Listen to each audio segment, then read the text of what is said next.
What is up guys, की हाल चाल है। स्वागत है आपका एक नई पोएम में जिसका नाम है अ थिंग ऑफ ब्यूटी, जिसके जो पोएट है वो है जॉन किट्स। तो पोएम स्टार्ट करने से पहले यदि आप चैनल पे नए हैं तो please subscribe to the channel. बढ़ते हैं पोएम की ओर।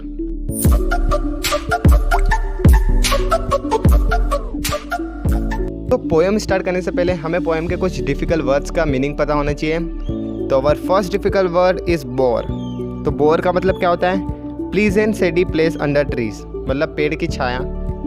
अवर second word is breathing. Breathing का मतलब क्या होता है? Making. Our third difficult word is despondence. Despondence का मतलब क्या होता है? सैड, मतलब दुखी। Our fourth difficult word is dearth. अब दर्थ का मतलब क्या होता है? लैक, मतलब कमी। Our fifth word is pall. Pall का मतलब क्या होता है? Dark clouds. Our sixth difficult word is sprouting. Sprouting का मतलब क्या होता है? Growing. Our seventh difficult word is boon, जिसका मतलब होता है blessing. Our eighth difficult word is rills. Rills का मतलब क्या होता है? स्मॉल स्ट्रीम्स ऑफ रिवर, मतलब रिवर की जो स्मॉल स्ट्रीम्स होती है ना, जो नहर भी बोल सकते हैं उसको। यहाँ जो फॉरेस्ट में जो स्मॉल स्ट्रीम्स होती है रिवर की, उसको भी बोला गया है reels. Our ninth difficult word is coward. Coward का मतलब क्या होता है?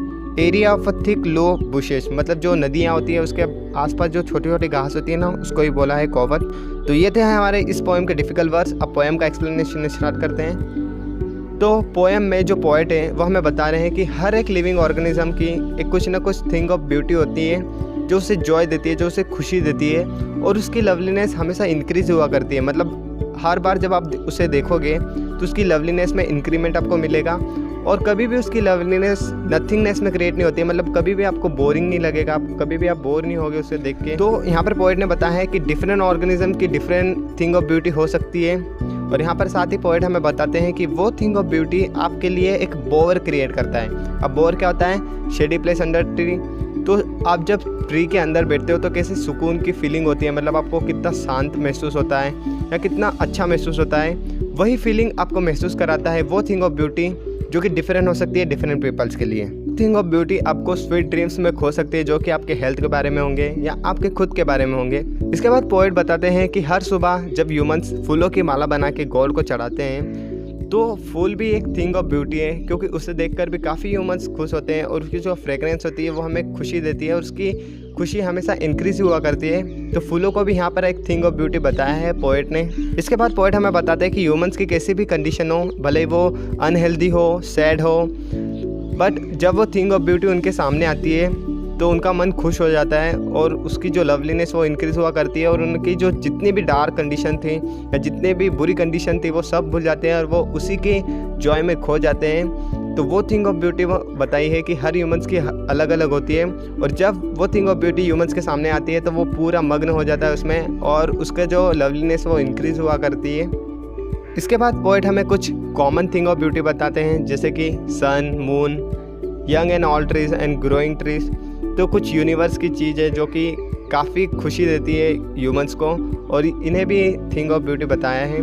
फिर आगे पोएट हमें एनिमल्स का एग्जांपल देते हैं, मतलब एनिमल्स की भी कुछ थिंग ऑफ ब्यूटी हो सकती है। जैसे ह्यूमंस की क्या होती है कि हर ह्यूमंस की डिफरेंट थिंग ऑफ ब्यूटी हो सकती है, वैसे ही एनिमल्स की भी डिफरेंट थिंग ऑफ ब्यूटी हो सकती है। तो यहाँ पर पोएट ने शिप का एग्जांपल दिया है, जैसे कि वो फॉरेस्ट में रहते हैं और वहाँ पर क्लियर रील्स देखने को मिलती है। जैसे कि रील्स मतलब क्या होता है? Small streams of river. तो वो एक कूलिंग इफेक्ट क्रिएट करती है उन शिप्स के लिए हॉट समर सीजन में। तो वो भी अ kind of thing of beauty हो सकता है उन एनिमल्स के लिए, और होता ही है। जैसे कि समर सीजन में क्या होता है, काफ़ी गर्मी लगती है, तो वो पेड़ की छाया के अंदर बैठ जाते हैं। तो पेड़ की छाया is a kind of thing of beauty उन एनिमल्स के लिए। तो यहाँ पर पोएट ने यही बताना चाहते हैं कि हर ऑर्गेनिजम्स के लिए कुछ ना कुछ थिंग ऑफ ब्यूटी होती है जो उसे खुशी देती है। इसके बाद पोएट हमें बताते हैं कि फूलों की जो फ्रेगरेंस होती है वो पर्टिकुलर एरिया में फैल जाती है। ऐसा लग रहा होता है कि गॉड हम सबको ब्लेस कर रहे हैं, मतलब अपनी ब्लेसिंग्स को फैला रहे हैं। और फिर लास्ट में पोएट बस इतना ही कहना चाहते हैं कि जितनी भी हमने लवली टेल सुनी थी या पढ़ी थी, वो भी एक kind of thing of beauty हो सकती है, क्योंकि उन्हें पढ़ने के बाद हमें कुछ इंस्पिरेशन मिलता है कुछ अच्छा करने के लिए। तो और जॉय क्रिएट होता है, मतलब एक फीलिंग आती है कुछ कर दिखाने का, तो वो भी kind of thing of beauty हो सकती है।